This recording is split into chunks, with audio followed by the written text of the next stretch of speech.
Saturday Social, brought to you by EA Sports FC with PlayStation 5. We feel like there's been a lot of talking points, discussing this week, a lot of talking points in the Premier League, considering we're so early on. So we thought we'd bring back, by popular demand, are we calling it? I think we can. I think we get about, just about get about it. Does all right, doesn't it? Our true or false item. The rules are very simple for this. In front of you, you'll see you have some paddles. Joe and I are going to read out some statements, all related to the football season so far. If you think the statement is false, hold up the true side of the paddle. Sorry, if you think the statement is true, the game's We're having a howl of this, the game is that simple. I don't even know how it works. We're warming into If it's true, hold up the true side of the paddle. If it's false, hold up the false side of the paddle. Then we'll debate each topic. Right, first up, we got there eventually. True or false, our first statement, Pochettino's Chelsea will win the Premier League title before Arteta's Arsenal. We've got a Chelsea and an Arsenal fan in the building. What are you doing? Complete disagreement. Just how I feel would just how I feel would just happen. What are you doing? You know what it is, I think with Chelsea and last season, a lot of people just count us out. And yes, I can understand. We finished 12th. It wasn't an exciting season. Lost a lot of games. Didn't score many goals. But at the same time, when you look at Chelsea heritage, we go through situations like this and we were able to overcome and go beyond that. This season, we've got players that genuinely want to be at the club. They're top-class players. They're all young. And when you look at the next generation of football and footballers in general, it's like a younger generation. So we've got a crop. Oh, so we've got an old team then? No, your team is calm. But I'm saying in terms of Arsenal's heritage in the last 20 years, you guys haven't really put a challenge. You put a challenge last year, and a lot of the fans are getting excited and saying, yeah, we're going to win the league this year. The last 20 years isn't going to help you win the league or us not win this season. Literally last season. Our players were like toddlers 20 years ago. That's, because the heritage of the club was that we didn't win leagues for the last 20 years, or you have. That's going to change the current players' way of chances of winning. I don't get what you're trying to say. We saw last season, even me, I said Arsenal should win the league when they were thriving, they were scoring goals, winning games. And then you just didn't have enough. And I think I've seen that in the last few years. It's not the first time you've put a mini title challenge on. And Arteta's been great, but he's not... title challenges. No, it was calm. It was calm, but you can't tell me that you're looking at this season and saying, we're just going to 100% going to walk the league. The statement was, you think Chelsea are going to win the league before... Poch's Chelsea are going to win the league before Arteta's Arsenal, right? Yeah. That's the statement. That means you think you're going to win the league in the next 2-3 years. Because I think we're going to win the league if it's not this season, next season. Well, very soon. You think Poch's Chelsea this is what I honestly think. No one is going to win the league until Pep leaves. That's me being honest. If Pep is staying at Manchester City for the next 2-3 years... So you're saying if he goes in 2025, which there are rumours that could well happen at the end of his contract, if that was to happen, you think you're better set up than Arsenal? 100%. How? 100%. I think... How? Let Sharky... Wait, no, because I'm confused. Is that a Chelsea ring, by the way? No, it's not. It looks like one, doesn't it? I thought it was a Chelsea ring. You're not having it at all. No, I'm not having this. Honestly, I'm not having this. Like, on what basis can you say that Chelsea are going to win the league before Arsenal? And you can't... Obviously, we've seen what happened last season. On top of that, you've gotten rid of all the... You're talking about heritage, you're talking about Arsenal last season, bottling whatever, because our team might not have been in those positions, like, competing for the league. Your squad now, you've gotten rid of the players that are experienced to win the league. So people like Kante is gone.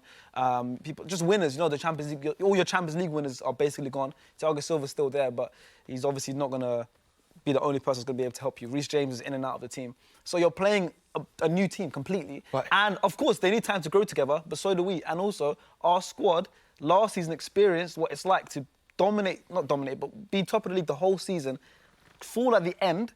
So now I've experienced that. So if we were to be there again, which we probably will be in and around the top 2 again this season, we know what it's like and we're probably going to deal with it better. Why? It's the Chelsea way. It's just what we do at Chelsea. But also, it's like you've spent I don't know how much money. You've spent a lot of money, but that doesn't mean anything. You guys have spent a lot of money. Still behind us. The team is still behind us. No, but if we're talking about top-class players and the team that we have, I don't think you're going to agree on this one. No, we're definitely not. You're definitely not. We're going to continue that one a little bit later, I think, off air. But let's go to the next statement we've got. We finished 10th, and then we finished first. All right, we're moving to the next statement. OK, let's have a look at statement number 2. This is true or false. Alexander Isak is the second best striker in the Premier League. Now, we're all aware that Erling Haaland, the best. Is Alexander Isak the second best striker in the Premier League? Disagree again. I disagree. I just don't...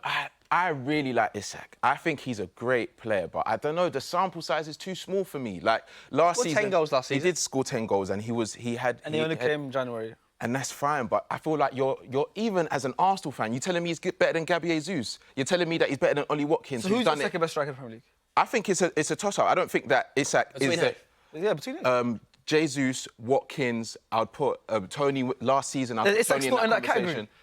But I think I need to see more from him, because even when he started firing, he got injured. And what Newcastle really have now is that they've got two strikers that have had injury issues, yeah? And when one of them isn't able to be fit, the other one can fill in. If he's able to go full season and I see him score over 15 goals, then I'll say, yeah, comfortably. Yes, ability-wise, he's great. But at the same time, he has been pushed out wide, and he's done really well out wide as well. I don't see him as a second-best striker right now, but he's... No, he starts through the middle for Newcastle. You disagree, Sharky? I disagree. I think, obviously, now Kane's gone. Ivan Toney's obviously suspended. I think it's wide open. Like you said, there's other names now. You see Jesus, obviously. You see Watkins. Nico Jackson in there. He'll be in But I'm saying, like, it is open now for that second best striker spot. And I might be early, but I'm going to say it early now because I think everyone else will be agreeing come January. I think Isak is the next best thing. I think Jesus, I love him. I think he's a great player. As a footballer all round, I think he's better than Isak. Because he's like, but he can play everywhere. He can play on the wings. So does Isak, he comes deep. But I think Isak, as a striker, I think this season he's going to score, I think, at least 17 Premier League goals. Isak scores more Premier League goals than Jesus for you this season? Yes, because Arsenal's goal scorers are more spread out. All right, interesting. Next one. Yet to have an agreement on any of these, Joe, which is not bad. We like that. It's good. Next up, true or false, Manchester United have had a good transfer window, which they've got Rasmus Højlund in, Mason Mount, Andre Onana, Johnny Evans technically as well. You're going true. You're going false. Let's Sharky go first. Let's Sharky go first on this one first. It's Chelsea, man. I don't agree with Chelsea fans. So they've signed... OK, Onana's a good signing. Yeah. Onana's a very good signing. I think Mount's a good signing. Obviously, it's not working yet, but I think Mount's a good signing. Højlund, we don't know much about, but I think overall, that's it. And what? They've got Johnny Evans back. I'm not even going to count that. I think they haven't had a good transfer window because they still needed an extra body or two in midfield. You know, Fred is gone, and Fred's a busybody. You know, Fred's a good player. Eriksen's not the same player anymore. Eriksen's tailing off. I think, as a whole, United haven't had a good transfer window because I think they still needed to get a couple more players. If you look at their front three now that they're playing, it's one of the weakest front threes in, I think, the top 10. In the top 10? I don't like it at all. It's not great. You haven't even seen Højlund play a game. It's not great. Yeah, I'm saying right now what you've been playing in the first couple of games, it's not great. So I think you haven't signed, maybe you needed one or two more players, and because of that, your overall transfer window hasn't been good. Onana's been a good signing, Mount's been a good signing, but... I think it's harsh. I didn't want to go false because I don't agree that they've had like a terrible transfer window. I think they've had a good window, but like Sharky said, they could do more, and you probably see the areas that they need to improve now that they've played a few games. But before that, you're looking at the signings that they made and what they did last season and the areas that they needed to improve, and think Onana is a great improvement on De Gea. Mount, he's a lot of legs. I think he's going to be incredible for Manchester United. Yes, they still need to understand that dynamic in that midfield. Casemiro hasn't started the season well. Doesn't mean he's not going to end it well like he did last season. I don't know, I don't know if Casemiro's going to be at his best anymore. You can say that, but at the same time... 2 games into the season. It's literally only 2 games. And trust me, I've been on... You see Spurs fans after the first 2 games? Yeah, but I'm not going to sit here and say that United started the season well, but people were saying very, very similar statements at the start of last season. You know, when Casemiro first arrived, there was a lot of people saying, well, you know, was he carried by Modric and Kroos in that Real Madrid midfield? And after 5 or 6 games, he grew into the season. Maybe it's just going to be the same again. Also, as well, Højlund, we haven't seen plays, been injured. So exactly. And he'll get the best out of Rashford as well. I think that when Højlund goes... Højlund down the middle and Rashford out wide, and then they would start looking a bit more settled. Joe, I like the look of the next one, because I think they might disagree on this. Yeah, let's go to this one. True or false? Come on. Declan Rice is a better signing than Moises Caicedo. Oh, yeah. Oh, look how quickly they had the Disagreement panels there. again. Oh, yeah. Oh, man. I'll let you go first. I think... No, I want to hear... I really want to hear this, and I think that it's a similar level of signing. And the only reason I think Declan Rice... People are edging Declan Rice is because he's had a few more years in the Premier League. But what we've seen from Caicedo and at that Brighton squad is incredible. No one expected him to be that good and so versatile as well in a Brighton squad that you're seeing changes constantly in their team. Him coming to Chelsea now, yes, the price is a lot, and we know that. Declan Rice, the price is a lot as well. But I think if you're looking at what they can become and how good they can become on the world stage, I think Caicedo's got a bigger. Sharky said his ceiling. eyes shut the whole of this. Just go on to that final Helps statement. me A take bigger it in ceiling. more. No, for sure. You don't think he's got a bigger ceiling than Declan Rice? First honestly? of all, no disrespect to Caicedo, because I wanted him in January, so I'm not going to now start hating on him because he didn't come to us, right? I wanted him in January. We got Jorginho in the end, of course. But I think if we're comparing Declan Rice as a signing and Caicedo as a signing, Declan Rice, I think, is a way better signing. You made the first point straight away. He said he's had more experience in the Premier League, right? He's had experience in the Premier League.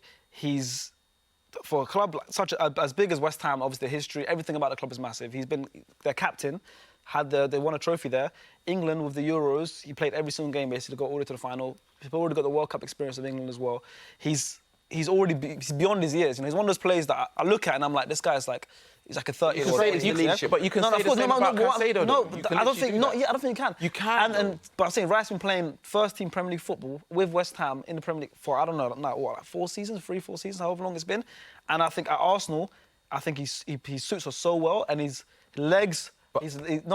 Trust me, his legs are way better. But look, not actually. I was like, but look, but say he runs a lot. He's good on the ball. He can play on multiple positions. He can play centre back as well. That's where he started off. I think Caicedo's a very good player. But if we're comparing who's been a better signing for both, I think right now we're going to say Rice. But maybe you're going to say ceiling and that. But that's all predictions. It is predictions. But look how quickly Caicedo acclimatised to the league and then helped 1 full season. But then helped Brighton get into European spots. On top of the fact that De Zerbi has said that they, like, out of all the signings that they've lost, I think that's going to affect them the most. And Cucurella was Brighton's player of the season. He's even said that himself, and you can tell the way they're talking. Caicedo is definitely going to be one of the best midfielders in the league. Not saying Declan Rice won't, but he's much younger. And from what we've seen, for what he can be, I think his ceiling is just much higher.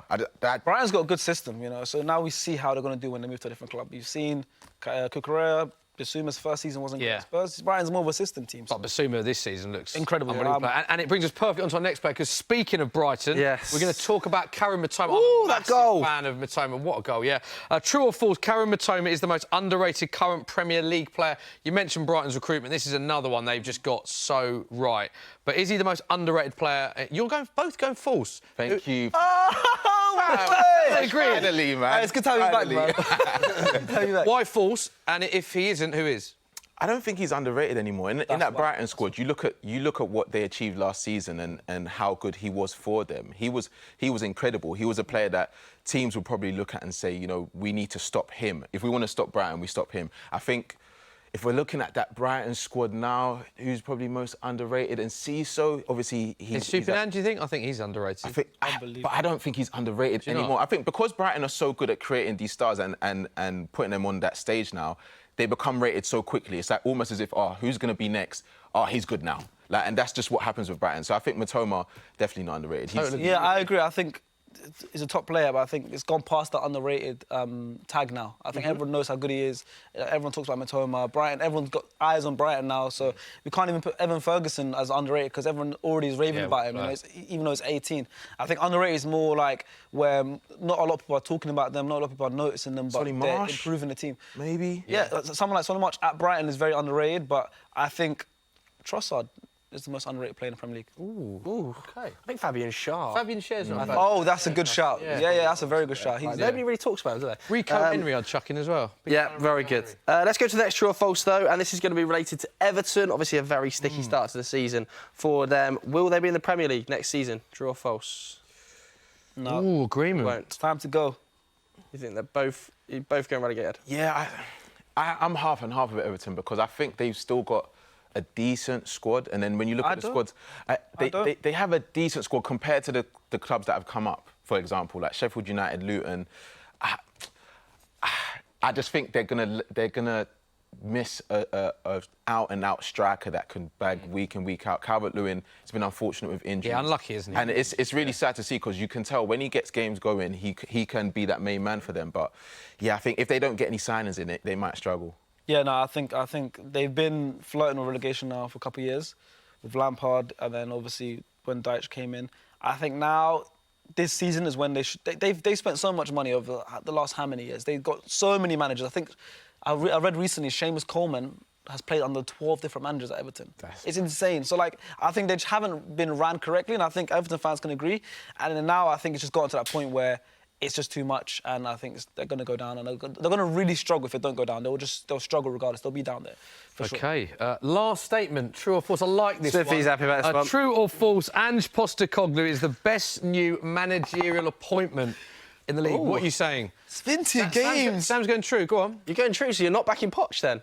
Best new manager, as in... I got Poch. Wait, as in new manager to come out from... that hasn't... No, it's new manager. Oh, sorry. Oh, he's changed. Sorry. So you're going to say... you're a fan of his, though. No, I'm a big fan of Postecoglou. I actually said, that this is the perfect manager for where Spurs are going to be right now in terms of losing Harry Kane, starting a new journey. The last 2 clubs that he's been at, he's thrived in that environment where they weren't doing well. They need to get back to winning ways, win trophies. And I think because the expectation isn't going to be too high, especially losing your captain, your main goal scorer, but then signing Maddison and getting the best out of Basuma, it looks like it's working. Yeah. I think he's going to be all right. I think, and it seems really positive. And playing attractive football as well, which exactly. Spurs fans like. Sharky, you're an Arsenal fan. Take that bias aside. No. Listen, I'm an Arsenal fan, but United and Chelsea I dislike more than I dislike Spurs. So right now, really? So I don't dislike Spurs that much. I'm probably going to get a lot of stick for that, but I like Andrew. I think Andrew's good. I think he's good vibes. Yeah. And I think that's what Spurs needed for a while. They needed good vibes. Conte, Mourinho, even though they were big names, it didn't look like there was always good vibes at Spurs. And he's a good manager, but I'm going to lean towards a bit more Poch. Okay. That's why I put false, but if not Poch, then really breaking Smithy's heart. Pochettino getting the shout. You know what? I think I actually think it's a great fit for both. I think Pochettino did a great job. I think what Ange's done really well is he's like reinvigorated the fan base. There's a real sort of love really again positive. About Spurs, the way that we're playing. Man, and I think obviously because now Harry Kane's gone, who is an irreplaceable player, it's almost like, well, not no pressure, but there's like a bit of a freedom attached to it. I think he comes across so well in the media as well. And we played really well against you lot. Well.